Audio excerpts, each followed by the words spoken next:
গাছগুলো দেখেন, এই দেখেন একটা গাছে কত বড় বড় জামগুলো দেখছেন দর্শক, ফলে পরিপূর্ণ গাছ, মিষ্টি, খুব মিষ্টি লাগবে সাথে আনারের জাত।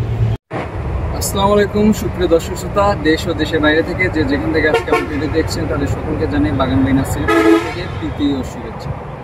দর্শক শ্রোতা, আজকে আপনাদের সামনে বিভিন্ন বিদেশি কয়েকটি ভ্যারাইটি জাত নিয়ে আসবো। প্রথমে নিয়ে আসি এদের করমচা। দর্শক শ্রোতা দেখেন গাছটা কিরকম ঝোপালো, গাছটা একদম ফলে পরিপূর্ণ গাছ, একদম রেডি সেট আপ করাই, আপনারা খালি টবে লাগাবেন আর ফলন খাবেন। একদম সবগুলো গাছেতে দেখেন দর্শক শ্রোতা, দেখেন সবগুলো গাছেতেই ফলন, কীরকম ফলন আর ঝোপালো গাছগুলো। এই করমচাগুলো আমরা আচার বা জেলি বা শরবত বানাইতে এগুলো ব্যবহার করে থাকি। সবগুলো গাছেই দেখেন দর্শক শ্রোতা কীরকম ফল ধরা গাছ। এই গাছগুলো যারা নেবেন দ্রুত নিচে দেওয়া নাম্বারটিতে যোগাযোগ করবেন। দর্শক শ্রোতা আসেন আপনাদের গাছগুলো গোড়া, একটা গাছের গোড়া দেখে এই সবগুলো গাছের গোড়াগুলো দেখেন ভাই কীরকম ঝোপালো টাইপের গাছ, এগুলো একদম টবের জন্য রেডি করা গাছ। গাছগুলো ফলে পরিপূর্ণ। দর্শক শ্রোতা নেওয়ার সাথে সাথে ফলসহ গাছ পাবেন আপনারা, এগুলো আমরা সারা বাংলাদেশে এগুলো কুরিয়ার করে দেবো।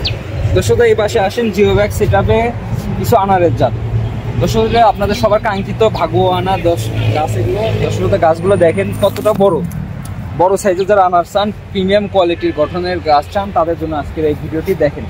আনারের চারাগুলো কীরকম ঝোপালো, অসংখ্য চারা আমাদের কাছে অ্যাভেলেবেল আছে, যার যত পিস লাগবে দেওয়া যাবে। দর্শক এই পাশে দেখেন জামগুলোর চারা, এই যে গাছগুলো দেখেন, এই দেখেন একটা গাছে কত বড় বড় জামগুলো দেখছেন দর্শক, গাছগুলো কীরকম ঝোপালো, জামগুলোগুলো দেখেন কত সুন্দর করে জামগুলো। এই পাশে আছে বিভিন্ন ভ্যারাইটির এর আপনার হচ্ছিল কমলার চারা। আসেন দর্শক, এগুলো থাকলে একদম ভুল দিতে হয়ে যাবে। ভিডিওগুলো দেখেন, সবগুলো গাছগুলো দেখেন দর্শকদের ভালো করে। এই গাছগুলো যদি আপনারা নিতে চান নিচে দেওয়া নাম্বারটিতে দ্রুত যোগাযোগ করবেন। আমরা সারা বাংলাদেশে কুরিয়ারের মাধ্যমে গাছগুলো আপনাদের কাছে পৌঁছে দিই।